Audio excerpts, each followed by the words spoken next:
उत्तर प्रदेश शिया central वक्फ board के सदस्य पद के लिए हुए चुनाव में बीजेपी नेता सैयद फैजी और पूर्व चेयरमैन वसीम रिजवी ने जीत दर्ज की है।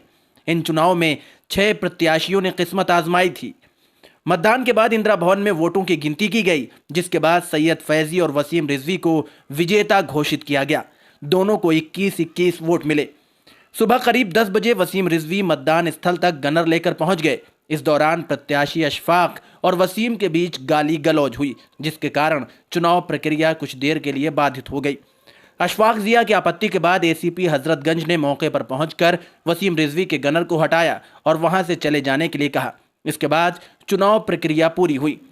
आपको बता दें कि मुतवल्ली पद के 2 सदस्यों के चुनाव में वसीम रिजवी और फैजी को 21-21 वोट मिले।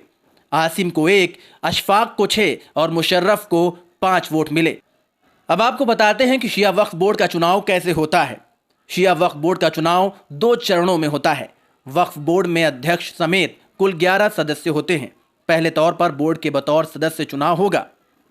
इसमें वक्फ की संपत्ति की देखरेख करने वाले मुतवल्ली कोटे से 2 सदस्य चुने जाते हैं। इसके चुनाव में वही मुतवल्ली वोट दे सकते हैं जिनके वक्फ की सालाना आय 1 लाख रुपए हो। इसके अलावा 2 सदस्य वकील कोटे से आते हैं, जिनमें अवध बार एसोसिएशन से चुनकर जाते हैं। बोर्ड के 3 सदस्यों को प्रदेश सरकार मनोनीत करती है। इसमें एक पूर्व पीसीएस अधिकारी, एक मौलाना, एक सामाजिक कार्यकर्ता, इसके अलावा 2 संसदीय कोटे से मौजूदा या पूर्व सांसद चुनकर आते हैं। इसी तरह से 2 मौजूदा विधायक या एमएलसी या पूर्व सदस्य, सारे सदस्यों का शिया होना जरूरी है। अगर सांसद या विधायक शिया समुदाय से नहीं है तो उनकी जगह दूसरे सदस्यों को सरकार मनोनीत कर सकती है।